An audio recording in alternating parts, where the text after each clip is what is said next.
ఉన్న బంగారాన్ని విడిపించి ఆ రోజు ఆన్లైన్ రేటుకే మేము కొంటాం. Sharma gold company. నమస్కారం, వెల్కమ్ టు సుమన్ టీవీ. నేను గీతాంజలి. జూలై 17వ తారీఖున తొలి ఏకాదశి వచ్చిందండి. అయితే ఈ రోజున ఎటువంటి పూజ చేసుకోవాలి, ఏ దేవుణ్ణి ఆరాధించాలి, ఆలయానికి వెళితే సరిపోతుందా, ఇంట్లో ఏమైనా ప్రత్యేకంగా పూజ చేసుకోవాలా? చాలా మంది ఆ రోజున ఉపవాసం ఉంటారు. ఉపవాసం ఏ విధంగా ఉండాలి? ప్రత్యేకించి ఒంటిపూట ఉంటే సరిపోతుందా, పూర్తిగా ఉపవాసం ఉండాలా? ఒకవేళ ఆ రోజు ఆహారం ఏమైనా తీసుకుంటే ఎటువంటి పదార్థాలను ఆహారంగా తీసుకోవాలి? ఈ వివరాలన్నీ తెలుసుకుందాం. ప్రస్తుతం మనతో పాటు ఉన్నారు ప్రముఖ జ్యోతిష్యులు బ్రహ్మశ్రీ నందిబట్ల శ్రీహరి శర్మ గురువు గారు. వారితో మాట్లాడి మరిన్ని విషయాలు తెలుసుకుందాం. గురుగారు నమస్కారం అండి. వాగర్థ వివ సంపృక్తౌ వాగర్థ ప్రతిపత్తయే జగతః పితరౌ వందే పార్వతీ పరమేశ్వరౌ. సదాశివ సమారంభాం శంకరాచార్య మధ్యమాం అస్మదాచార్య పర్యంతం వందే గురు పరంపరాం. ఆదిత్యాయ చ సోమాయ మంగళాయ బుధాయ చ గురు శుక్ర శనిభ్యశ్చ రాహవే కేతవే నమః. శృంగేరి పీఠాధిపతులకి, కంచి పీఠాధిపతులకి నమస్కారములు తెలియచేసుకుంటూ కార్యక్రమాన్ని ప్రారంభిద్దాం. జూలై 17వ తారీఖు తొలి ఏకాదశి. ఏకాదశి అంటేనే చాలా మంది ఆ రోజు ఉపవాసం ఉండాలి, ఏం తీసుకోకూడదు, వీలైతే ఆలయానికి వెళ్ళి రావాలి, ఆ తర్వాత రోజే ఆహారం తీసుకోవాలి, ఆ రోజు చాలా నిష్టగా ఉండాలి, ఇలా రకరకాలుగా వింటూ ఉండమని. అయితే ప్రత్యేకించి ఆషాఢంలో వచ్చేటువంటి ఏకాదశి, తొలి ఏకాదశి విశిష్టత ఏంటి? అసలు ఆ రోజున ఏం చేయాలి, ఎటువంటి పూజా విధానాన్ని ఆచరించాలి? తొలి ఏకాదశి అంటే దీనినే ప్రథమైకాదశి అని సంస్కృతంలో అంటారు. కానీ సంస్కృతంలో ప్రథమాన్ని మనం అచ్చ తెలుగులో మార్చుకుంటే తొలి అని వస్తుంది. కాబట్టి ఆ విధంగా తొలి ఏకాదశి ఇది. కాకపోతే మనకు 24 ఏకాదశులు ఉన్నాయి. ప్రతి నెలకి 2 ఏకాదశులు వస్తాయి. కాకపోతే ఈ తొలి ఏకాదశి మరియు ఉత్థాన ఏకాదశి అని చెప్పి కార్తీక మాసంలో శుద్ధ ఏకాదశి రోజున వస్తుంది. దీనికి ఉన్నటువంటి ప్రాముఖ్యత ఏంటనంటే, ఈ యొక్క తొలి ఏకాదశి రోజున విష్ణు భగవానుడు శయనించుతాడు. ఎక్కడ శయనించుతాడు? పాతాళ లోకంలో బలిచక్రవర్తికి ఇచ్చినటువంటి మాట ప్రకారము బలిచక్రవర్తి దగ్గర శయనాన్ని పొందుతాడు. పొంది మళ్ళీ కార్తీక మాసం ఏకాదశి రోజున ఉత్థాన ఏకాదశి అంటారు దాన్ని. ఆ కార్తీక మాసం ఏకాదశి రోజున ఈ విధంగా మళ్ళీ భూమండలానికి వస్తాడు. అంటే ఆ రోజున నిద్ర మేల్కొంటాడు. కాబట్టి ఈ విష్ణు భగవానుడు సృష్టి స్థితి లయకారకాలలో స్థితికారకుడు, అంటే మంచి చెడుని రక్షించేటువంటి అధిపతి. కాబట్టి ఈ అధిపతి అయినటువంటి విష్ణు భగవానుడు శయనించినటువంటి సందర్భంలో దీనిని నియమంగా పెట్టుకొని, ఆషాఢం నుంచి కార్తీక మాసం అంటే 4 నెలలు, దీన్ని చాతుర్మాస్య దీక్షగా చెప్పుకుంటూ ఉంటారు. అయితే పూర్వకాలంలో ప్రజలందరూ కూడా ఈ యొక్క చాతుర్మాస్య దీక్షని ప్రారంభించిన వాళ్ళే, ఆచరించిన వాళ్ళే. రాను రాను రాను ఇది అడుగంటిపోయి కేవలం పీఠాధిపతులకి, యతీంద్రులకి, సన్యాసం తీసుకున్న వాళ్ళకి మాత్రమే కర్తవ్యముగా చేసుకునే విధానంగా మారిపోయింది. చాతుర్మాస్యం అంటే వాళ్ళు మాత్రమే చేసుకునేది, మనలాంటి గృహస్థులు కానీ మనం చేసుకునేది కాదు అని. కానీ పూర్వకాలంలో చేసుకునేవాళ్ళు. అయితే ఈ ఏకాదశి అనేటువంటిది ఎలా ఉద్భవించింది? వీక్షించేటువంటి సుమన్ టీవీ ప్రేక్షకులు కూడా ఈ ఏకాదశి సంబంధించినటువంటి సమగ్రమైన వివరణ మీకు తెలియచేస్తున్నాం. కాబట్టి ఈ యొక్క వివరణని మీరు ఆశాంతం వీక్షించండి. ఎందుకంటేనమ్మా, ఏకాదశి రోజున ఎవరైతే ఇటువంటి ఏకాదశి ఉత్పన్నము, ఏకాదశి ప్రాముఖ్యతను, ఏకాదశి రోజున మనం ఏం చెయ్యాలని చెప్పి తెలుసుకుంటామో, ఆ తెలుసుకున్న విధానముతోనే మనకు పుణ్యం సంప్రాప్తిస్తుందట.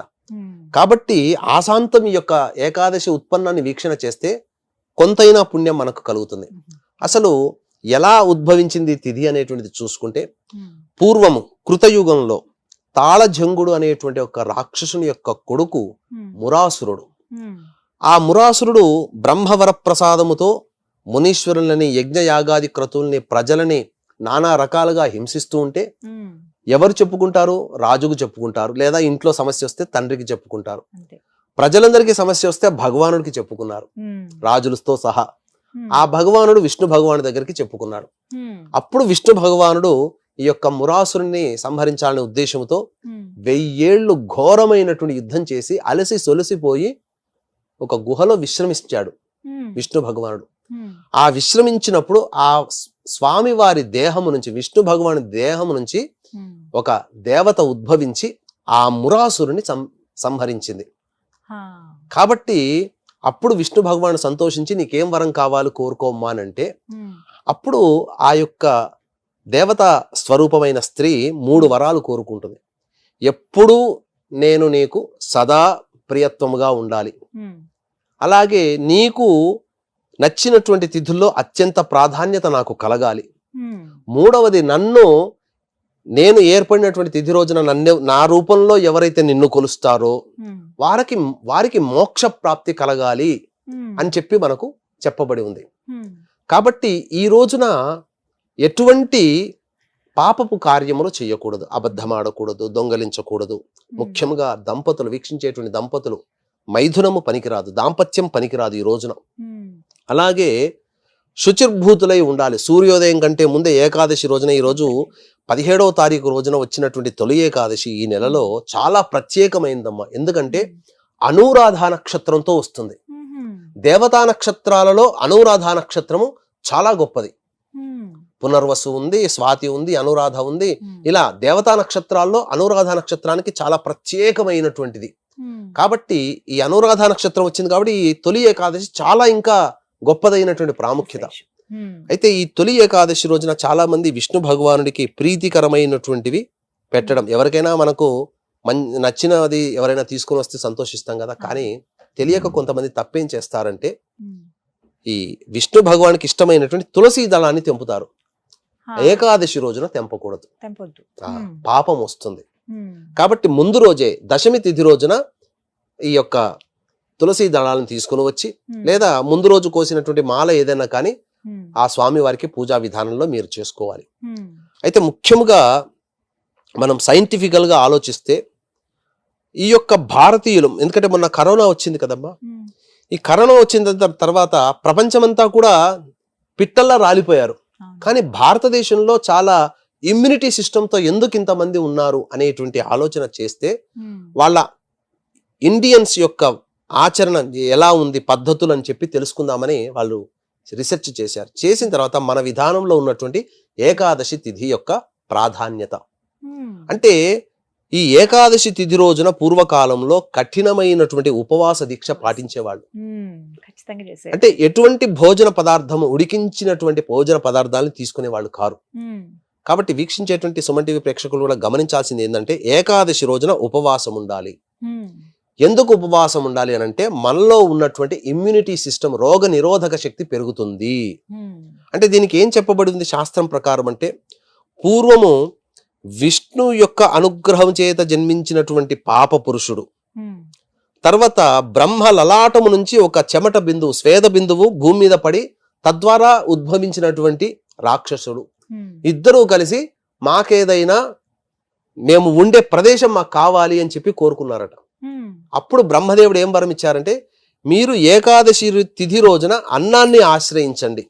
హా, ఎవరైతే అన్నమును భుజిస్తారో మీ యొక్క పాపత్వం తిన్నటువంటి వారికి లభిస్తుంది, ఆ విధంగా మీ యొక్క కోరిక నెరవేరుతుంది ఉమ్, అని చెప్పడంతో ఆ రోజు నుంచి దారభ్యత ప్రజలందరూ కూడా ఏకాదశి తిథి రోజున భోజనం అనేది ఆపేశారు. ఉమ్, మరి షుగర్ బీపీలు వచ్చిన వాళ్ళు ఏందయ్యా అని అంటారా? వాళ్ళు.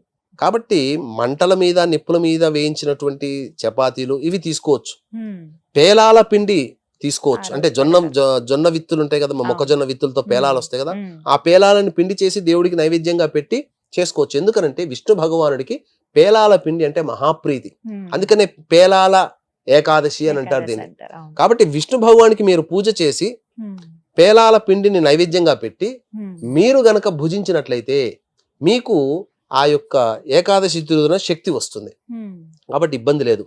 అయితే ఈ యొక్క విష్ణు భగవాన్ ఏ విధంగా ఆచరించాలి, ఆచరించగలిగితే కఠినమైన ఉపవాస దీక్ష.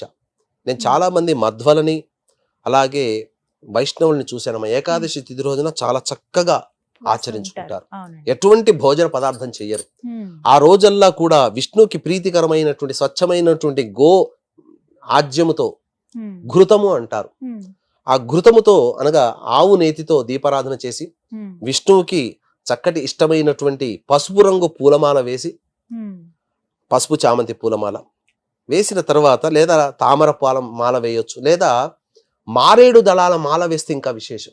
ఓ, కాబట్టి ఆ రోజున తులసి చెట్టు దగ్గర ఆవు నేతితో దీపారాధన చేసి, తులసి చెట్టు దగ్గరనైనా దేవుడి చిత్రపటం దగ్గరనైనా ఉమ్, విష్ణు సహస్రనామ పారాయణం చేయాలండి.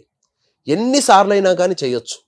ముఖ్యంగా రాత్రిపూట శివరాత్రి రోజున ఏ విధంగా జాగారం చేస్తామో ఏకాదశి తిథి రోజున కనీసం తొలి ఏకాదశి తిథి రోజునైనా కానీ జాగారం చేసి తెల్లవారి మళ్ళీ స్నానకృత్యాదులు తీర్చుకొని విష్ణు దేవాలయ సంబంధం అనగా లక్ష్మీ నరసింహస్వామి, వెంకటేశ్వరుడు, కృష్ణుడు, రామాలయం ఏదైనా దేవాలయానికి వెళ్ళి ఆ స్వామి వారికి ఇష్టమైనటువంటి పదార్థములు నైవేద్యముగా పెట్టి ముఖ్యముగా ఈ యొక్క ఏకాదశి వ్రతాన్ని ఆచరించి ఎటువంటి భోజన పదార్థం తినకుండా ఉండి ఎటువంటి దాంపత్యం లేకుండా ఉండి ఆ రోజున విష్ణు దేవాలయానికి చేరుకొని అక్కడ ఉన్నటువంటి గోవులకి గనక ఏదైనా గ్రాసము ఇచ్చినట్టయితే ఈ ఏకాదశి తిథి యొక్క పవిత్రమైనటువంటి పుణ్యఫలాన్ని మనం వీక్షించేటువంటి ప్రేక్షకులందరూ పొందుతారు. కాబట్టి ఇది చాలా అత్యంత పవిత్రమైనటువంటి తొలి ఏకాదశి. కాబట్టి ఈ తొలి ఏకాదశి రోజున పురస్కరించుకొని కార్తీక మాస శుద్ధ ఏకాదశి వరకు కూడా విష్ణువుని గనక ఆరాధన చేసిన వాళ్ళకి మోక్ష ప్రాప్తి కలుగుతుంది. గురుగారు, విష్ణువు మోక్షాన్ని ఇస్తాడు ఖచ్చితంగా. పూజను ఏదైనా ఆచరించిన, ఆయన్ని స్మరించిన, ఏమైనా అత్యున్నత క్షేత్రాలను ఏమైనా దర్శించినా కూడా మోక్షం లభిస్తుంది అని అంటారు. ఈ ఏకాదశి ఎప్పటి నుంచో ఆచరిస్తున్న వాళ్ళు ఉన్నారు, ఇప్పటికీ చూస్తున్నాం చాలా మంది ఉన్నారు ఎంతో నియమ నిష్టలతో. మోక్షం అంటే ఎటువంటి మోక్షాన్ని ఇస్తాడు ఆయన? వాళ్ళందరికీ మోక్షం కలిగిందా ఇప్పటి వరకు ఏకాదశి వ్రతాన్ని చేసిన వాళ్ళకి? దేవతలకు నిలవైనటువంటి స్వర్గంలో నివాసం ఉండడం మోక్షం, లేదా ఇంకా గొప్పదైనటువంటి పుణ్యఫలం ఉంటే మనం ఏ దేవత ఉపాసన చేస్తామో ఆ దేవత యొక్క సన్నిధానంలో ఉండడం పరమపద మోక్షము అని అంటారు. కాబట్టి ఇక్కడ గమనించాల్సిందంటే మోక్షము అని అంటే మనము కలియుగంలో జన్మించామమ్మా, ఎన్నో పాపకర్మలతో మనం పుట్టాం, అంత ఈజీగా మోక్షం అనేది రాదు. కాకపోతే మన పాపకర్మలన్నీ తొలగిపోయి మోక్ష మార్గానికి వెళ్ళేటువంటి మళ్ళీ మరుత్తర జన్మలోనైనా మంచి భావనలతో ఆధ్యాత్మిక చింతనతో గడిపే జీవితాన్ని మనకు ప్రసాదిస్తారు. ఇప్పుడున్నటువంటి కొద్ది సమయమే గొప్ప అనుకుంటున్నాం, కానీ మళ్ళీ వచ్చే జన్మ ఉన్నా లేదా మనకు నిజంగా ఈ జన్మలోనే మోక్షం ఉంటే మనకు భవబంధాలన్నీ తొలగిపోయి కష్టాలన్నీ తీరిపోయి అన్ని సెటిల్మెంట్ అయ్యి మన జీవితం మళ్ళీ ఆ దేవుడికి అంకితం అన్నట్టుగా మన జీవితం మారిపోతుంది. ఇక మోక్షం అని అంటారా, ఈ మోక్షానికి చాలా అంతరార్థం ఉంది. ఈ తొలి ఏకాదశి అంటే విష్ణువుకు సంబంధించినటువంటిది కాదమ్మా, కాబట్టి మోక్షకారకుడు ఈ యొక్క విష్ణు భగవానుడు. కాబట్టి ఈ రోజున ఎవరైతే పితృదేవతల్ని ఆరాధన చేస్తారో ఆ పితృదేవతలకి పేలాల పిండితో చేసినటువంటి నైవేద్యం గనక పెట్టినట్లయితే పితృదేవతలకు కూడా మోక్షం చెందుతుంది. కాబట్టి పితృదేవతా భావనతో పితృదేవతల చిత్రపటానికి దగ్గర కూడా దీపారాధన చేసి ఆ రోజున నైవేద్యంగా ఈ పేలాల పిండిని నైవేద్యంగా పితృదేవతలకు పెట్టి మోక్షాన్ని ప్రసాదించమని ఆ విష్ణు భగవానికి మనం విన్నవించుకుంటే, ఎందుకంటే ఏ కుటుంబంలోని వాళ్ళు ఆ యొక్క విధానాన్నిగా ఆ వారసులే ఈ యొక్క మోక్షానికి సంబంధించినదిగా ప్రార్థన చేయాలి. చేస్తే ఆ పితృదేవతలట చాలా సంతోషిస్తారట. నా గురించి నా వారసులు మేము ఇలా నరక బాధపడుతున్నాము, మా వారసులు విష్ణు భగవాన్ని స్తుతించారు అని చెప్పి ఆ పుణ్యం కొద్ది పుణ్యాన్నైనా తీసుకుంటారట. తీసుకుని ఆ నరక బాధ నుంచి బయటపడతారు. కాబట్టి వారి పితృదేవతని కూడా సంతోషపరుస్తుంది ఈ యొక్క శయన ఏకాదశి, తొలి ఏకాదశి అనేటువంటి రోజున పితృదేవతను ఆరాధించడం ద్వారా. అలాగే వీక్షించేటువంటి ప్రేక్షకులు గమనించాల్సిన అంశం ఏంటంటే ఉత్తరాయణంలో మనకు పండుగ విధానాలు తక్కువ, దక్షిణాయనంలో పండుగ విధానాలు అనేటువంటివి వస్తాయి. కాబట్టి ఈ తొలి ఏకాదశి రోజు నుంచే సూర్య భగవానుడు తూర్పు వైపు వచ్చుంటాడు కదా ఉత్తరాయణంలో, మళ్ళీ తూర్పు నుంచి దక్షిణం వైపు మరల్చేటువంటి రోజు. ఇక పండుగలు, పబ్బాలు, వ్రతాలు, నోములు అన్ని కూడా దక్షిణాయనంలో ఉంటాయి, నియమాలు ఉంటాయి. ఎందుకంటే చలి ఇవన్నీ పెరిగిపోతాయి కాబట్టి శరీరం ఉష్ణంగా ఉండాలి కాబట్టి కొన్ని రోజులు ఈ యొక్క సంబంధించినటువంటి నియమాలు, ఉపవాసాలు కూడా ఉండేటువంటి రోజులు ప్రారంభమవుతాయి తొలి ఏకాదశి నుంచి. కాబట్టి చక్కగా ఈ సూర్య భగవానుడు కర్మసాక్షి కాబట్టి సూర్య భగవాన్ యొక్క అనుగ్రహం కూడా తొలి ఏకాదశి రోజునే ప్రారంభమవుతుంది. కాబట్టి దక్షిణాయనం కూడా ప్రారంభం అయ్యేటువంటి సందర్భంగా కూడా చెప్పబడింది. కాబట్టి తప్పకుండా దేవతానుగ్రహాన్ని తొట్టతొలిగా పూజలందుకునే దేవుడు ఈ దక్షిణాయనంలో విష్ణు భగవానుడు తొలి ఏకాదశి రూపంలో అందుకుంటాడు. కాబట్టి విష్ణు భగవాన్ యొక్క ఆలయంలో చేరుకొని ఆ విష్ణువుకి ప్రీతికరమైనటువంటి వస్తువులు పేలాల పిండి అయినప్పటికీ లేదా పూలు కానీ, ఇంకా చెప్పాలి అని అంటే వెంకటేశ్వర స్వామికి కుండలో పెట్టినటువంటి పెరుగున్నంని ద్వాదశి రోజున నైవేద్యంగా పెట్టినట్లయితే చక్కటి సంతానంతో పాటుగా వారి యొక్క కోరిక నెరవేరుతుందట. అందుకనే మనకు వెంకటేశ్వర స్వామి వారికి చెప్పబడినటువంటి నైవేద్యాలలో ఈ మట్టి పెంకలో పెట్టినటువంటి దధ్యోజనం ఉంటుంది కదమ్మా, పెరుగన్నం అంటారు దాన్ని. ఆ నైవేద్యం ఎవరికి రాదు, బయటికి రాదు, కొద్దిగా పెడతారు, కొద్ది మందికే వెళుతుంది. విశేష నైవేద్యాలు చాలా ఉన్నాయి వెంకటేశ్వర తిరుమలలో. ఇప్పటికీ కూడా ఆ స్వామి వారికి మట్టి పెళ్లలో ఆ దధ్యోజనం లాంటి పెరుగన్నమే పెడతారు. దద్దోజనం మళ్ళీ మనకు బయట దొరుకుతుంది, కానీ పెరుగన్నమే ప్రత్యేకంగా పెడతారు. కాబట్టి ఈ యొక్క విష్ణుదేవుడికి తామర పుష్పాలు అలాగే మారేడు దళాలతో మాల వేస్తే చాలా సంతోషిస్తాడట. అంటే లక్ష్మీ స్వరూపమే మారేడు కదమ్మా, లక్ష్మీ చెట్టు రూపంలో అమ్మవారు వెలిసింది. కాబట్టి ఎవరినైనా కానీ తన భార్యని తనకు దరి చేరుస్తున్నాడు. వెంకటేశ్వర స్వామి ఎలా ఉద్భవించాడమ్మా? సతీ వియోగంతోనే కదా. సతీ వియోగం వల్లనే వెంకటేశ్వర స్వామి ఉద్భవించాడు. కాబట్టి ఏకాదశి రోజున ఎవరైతే మారేడు దళాలతో వెంకటేశ్వర స్వామి కానీ విష్ణు భగవాని కానీ మాల వేస్తారో, సతీ వియోగముతో దాంపత్య బాధలతో బాధపడుతున్నట్టు స్త్రీ పురుషులు ఎవరైనా కానీ మళ్ళీ దగ్గరగా అవుతారట. లేదా భార్య నన్ను పట్టించుకోవట్లేదు, భర్త నన్ను పట్టించుకోవట్లేదు అని బాధపడే వాళ్ళు ఈ అమ్మవారికి మాల వేయడం ద్వారా వారికి అందరికీ కూడా భర్త లేదా భార్య ప్రేమ అనురాగాలు వారికి సిద్ధిస్తాయట. ఆ స్వామి అనుగ్రహం కలుగుతుంది. ఎప్పుడైనా వేయవచ్చు. ఈ తొలి ఏకాదశి రోజున వేసినట్లయితే చాలా మంచి జరుగుతుంది, అనుకున్న కోరికలు నెరవేరుతాయి అని చెప్పడంలో ఏమాత్రం సందేహం లేదు.